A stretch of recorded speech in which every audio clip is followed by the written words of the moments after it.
Becoming the CEO of an investment bank is incredibly hard. Not only does it take decades of work, but it requires really good luck and especially good timing. Staying at your firm in the hopes that your boss will step down is a gamble that doesn't always pay off, and now one of Citi's top executives is trying his luck elsewhere. Find out why on the Coffee Run.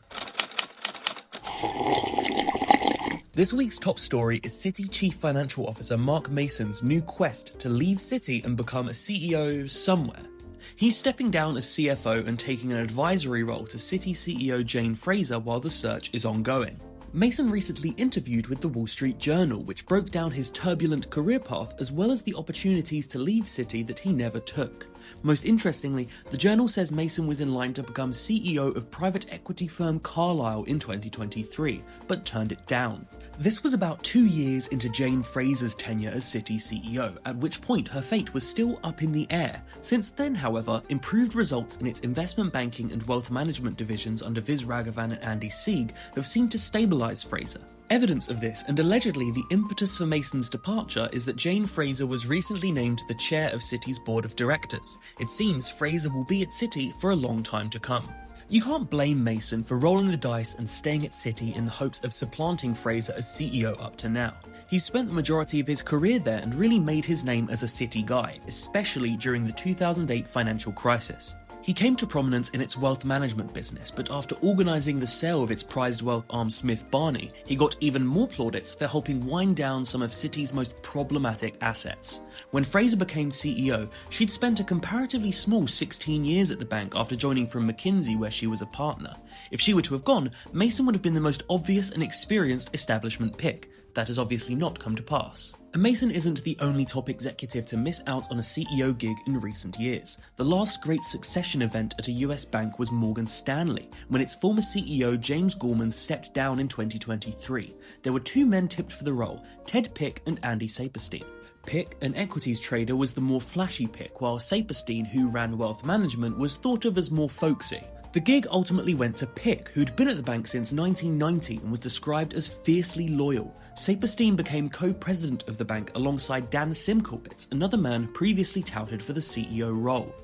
Sometimes, becoming CEO of a bank means resisting temptations to take a flashy offer elsewhere. This may be the case at Goldman Sachs, where the most likely candidate to replace David Solomon is President and COO John Waldron. He was famously approached by private equity firm Apollo in 2024 to become its CEO, where he was reportedly given an offer worth up to $500 million. It's not clear what kind of offer Mark Mason got from Carlyle, but the eventual CEO Harvey Schwartz got paid $187 million in his first year. Goldman Sachs convinced Waldron to stay, seemingly under the notion that he would become its next CEO. Although the likelihood of him actually becoming CEO has ebbed and flowed, Wells Fargo analyst Mike Mayo told the FT that it's essentially his job to lose at this point, and could even happen within the next 5 years. David Solomon is reportedly very close to Waldron. The FT said he has something of a big brotherly role towards him, and is willing to buck a long-standing trend at Goldman if he appoints him. Historically, the bank has replaced an outgoing CEO from its investment bank with a CEO from its markets team. This will not be the case if Waldron gets in.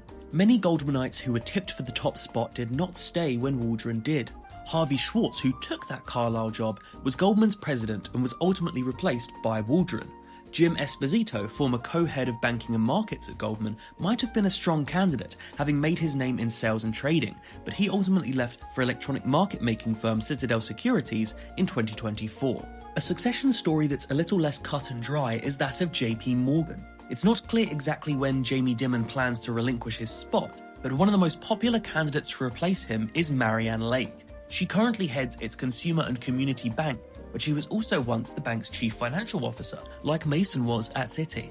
It's far from set in stone, however. Another likely candidate is Mary Callahan Erdos, who runs its asset and wealth management business. She's consistently received the largest cash bonuses that the bank has to offer. She received $11 million in cash in 2024 when Jamie Dimon only got $5 million. Similarly to Goldman, other candidates have since bowed out of the race. Jennifer Piepzak stated that she didn't want to become CEO and instead announced plans to succeed Daniel Pinto as JPMorgan's president. Viz Raghavan, who ran JPMorgan's investment bank, may not have liked his chances at the CEO job, which may have influenced his decision to jump ship to Citi. As one of Fraser's key lieutenants, he stands a better chance of becoming the boss there when Fraser steps down than he had if he'd stayed with JPMorgan. The question is, what makes these CEO positions so alluring that someone like Waldron is willing to turn down hundreds of millions of dollars when becoming CEO isn't even a guarantee? In Waldron's case, he was still making plenty of money by staying at Goldman. When he decided to stay, the bank gave him $80 million in stock that vests until 2030. Sure, it's not $500 million, but it's nothing to balk at either. He also got a seat on the board and expanded use of the bank's private jet. There's also, of course, the legacy aspect. Becoming CEO of an investment bank is seen by many as the pinnacle of a financial services career.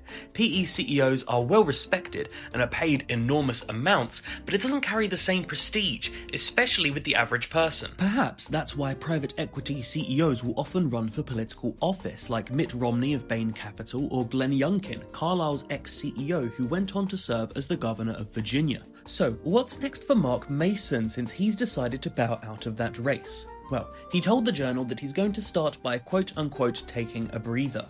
Analysts suggest, however, that he's taking a risk by going for the double switch of changing company and searching for a CEO promotion at the same time. Because he's untested in the role, analysts say he'll likely have to set his sights further down the food chain. We can only wait and see where he ends up.